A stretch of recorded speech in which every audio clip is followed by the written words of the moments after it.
Hello అందరికీ. ఈరోజు మనం చేసుకోబోయే వంట అయితే వంకాయ పులిహోర లేదంటే వంకాయ బజ్జీ అంటారు. దానికి కావాల్సిందైతే నేను కుక్ చేస్తూ మీతో షేర్ చేస్తాను ఏమేమి అవసరం అవుతుందో. ఫస్ట్ అయితే మనం ఆయిల్ 4 to 5 స్పూన్స్ వేసుకోవాలి. తర్వాత ఆనియన్స్ వేసుకోవాలి. ఆనియన్స్ అయితే నేను 2 ఆనియన్స్ తీసుకున్నాను. దాన్ని ఇలా కట్ చేసుకోవచ్చు, సన్నగా ఏం అవసరం లేదు. ఇలా 4 పీసెస్ అంటే ఒక ఆనియన్ని ఒక 8 పీసెస్గా కట్ చేసుకోవచ్చు. క్యూబ్స్ లాగా కట్ చేసుకొని దాని తర్వాత మనం ఇందులో పచ్చిమిర్చి అయినా వాడచ్చు, కారపొడి అయినా లేదంటే 2 వాడచ్చు. కొంచెం సాసవులు, పచ్చిమిర్చి ఒక 5 to 6 వేసుకున్నాను. దాని తర్వాత కొన్ని మెంతులు ఒక 10 to 15 సీడ్స్ అనమాట. 10 to 15 సీడ్స్. ఇంకా జీలకర్ర ఒక 2 చిన్న స్పూన్స్ వేసుకున్నాను.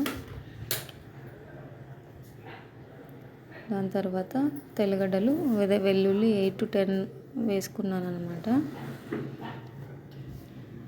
ఇంకా మనకు కావాలంటే ఇంకా ఎక్కువ వేసుకోవచ్చు.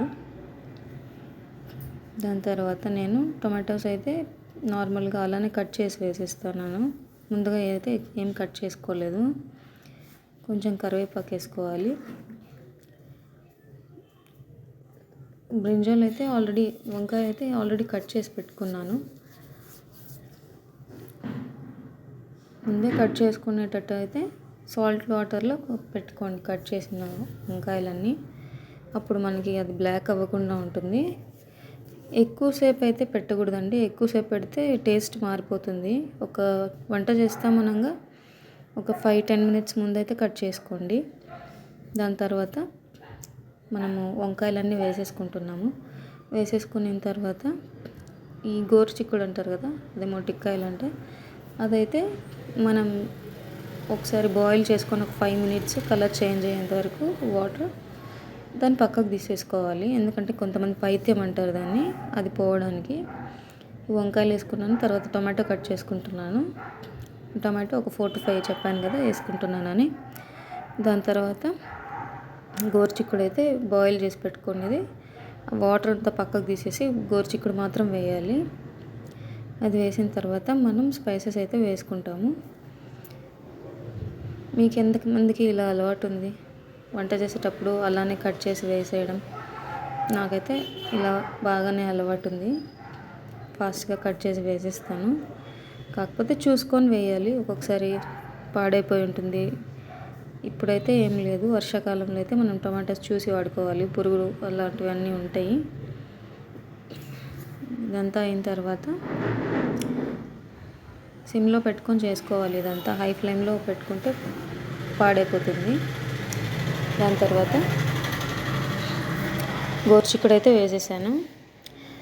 మనం ఒక 1/2 kilo వంకాయలు తీసుకుంటే ఒక 200 grams గోరుచిక్కుడు అనమాట. ఇంకా తక్కువ కూడా తీసుకోవచ్చు, 100 grams పైన అయితే తీసుకోవాలి.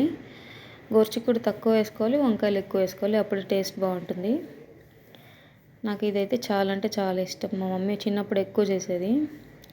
దాని తర్వాత 1 స్పూన్ అయితే కారం వేసుకున్నా. ఆల్రెడీ 6 వరకు పచ్చిమిరపకాయలు వేసుకున్నా కాబట్టి కారం 1 స్పూన్ వేసుకున్నాను. ధనియాల పొడి 1 స్పూన్ వేసాను. ఒక చిన్న స్పూన్తో పసుపు వేసాను. దాని తర్వాత 1 స్పూన్ ఉప్పు వేసాను. దాని తర్వాత చిన్న నిమ్మకాయ సైజ్ అంతా చింతపండు వేసాను. మీరు పులుపు ఎక్కువ తినేటట్టుంటే ఇంకొంచెం వేసుకోవచ్చు. దాని తర్వాత కొద్దిగా వాటర్ వేసుకోవాలి, అవి లైట్గా మునిగేంత వరకు. ఎక్కువ వాటర్ అయితే పోసుకోకూడదు, 1 గ్లాస్ వేసుకోవచ్చు. ఎక్కువ వాటర్ అయితే కూడా బాగుండదు. దాని తర్వాత కుక్కర్ క్లోజ్ చేసేసి సైడ్కి పెట్టేసి అది ఒక 3 to 4 విజిల్స్ వచ్చేంత వరకు మనం పెట్టేసిన తర్వాత దాన్ని అయితే ఓపెన్ చేసి గాలి అంతా వెళ్ళిపోయాక మ్యాష్ చేసుకోవాలి. నేనైతే ఇక్కడ ఒక 3 విజిల్స్ అయితే పెట్టాను. 3 to 4 విజిల్స్ అయితే కంపల్సరీ పడుతుందండి, బాగా మెత్తగా ఉడకడానికి. చూసారా, ఈ వాటర్ అంతా పక్కకు తీసుకుని వస్తున్నాను. ఎక్కువ వాటర్ ఏం లేదు, ఒక చిన్న గ్లాస్తో ఉంటుంది అంతే. నాకు ఇలా ఉంచడం అలవాటు కాబట్టి నేను ఉంచుతున్నాను. మీరైతే లిడ్ క్లోజ్ చేసుకొని ఉంచేయండి, లేదంటే మొత్తం పడిపోతుంది. పప్పు గుత్తి తీసుకొని లేదంటే పొటాటో మ్యాషర్ తీసుకొని మొత్తం మ్యాష్ చేసుకోవాలి. బాగా మ్యాష్ అయ్యేంత వరకు బాగా మ్యాష్ చేసుకొని దాని తర్వాత కొంతమంది పోపు పెట్టే వాళ్ళైతే పెట్టుకుంటారు, లేదంటే అలానే ఫస్ట్లోనే మనం పోపు వేసేసాం కాబట్టి అలానే తినేసేయచ్చు. ఆ వాటర్ సపరేట్గా తినే వాళ్ళు కూడా ఉంటారు, చాలా బాగుంటుంది. కానీ దీనిలో మిక్స్ చేసేసి మొత్తం అట్లా కూడా తినవచ్చు అనమాట. ఆ వాటర్ తీసేస్తే కొంచెం ఆ టేస్ట్ తగ్గుతుంది అనమాట, కానీ చాలా బాగుంటుంది. నాకు ఇదైతే చాలా అంటే చాలా ఇష్టం. మా నాన్నమ్మ వాళ్ళైతే ఇంకా వేరే వేరే వెజిటేబుల్స్తో అంతా కూడా చేసేవాళ్ళంట. నా మమ్మీ చెప్తుంది నాకు. చాలా అంటే చాలా బాగుంటుంది ఇది, ఒకసారి ట్రై చేయండి. వీళ్ళు ఎంతమందికి తెలుసో ఒకసారి కామెంట్ చేసేయండి. ఇంకా ఏదైనా రెసిపీస్ కావాలంటే కామెంట్ చేయండి, చేయడానికైతే ట్రై చేస్తాను. ఇంకా లైక్ చేయండి, షేర్ చేయండి, సబ్స్క్రైబ్ చేయండి. Thank you so much for watching.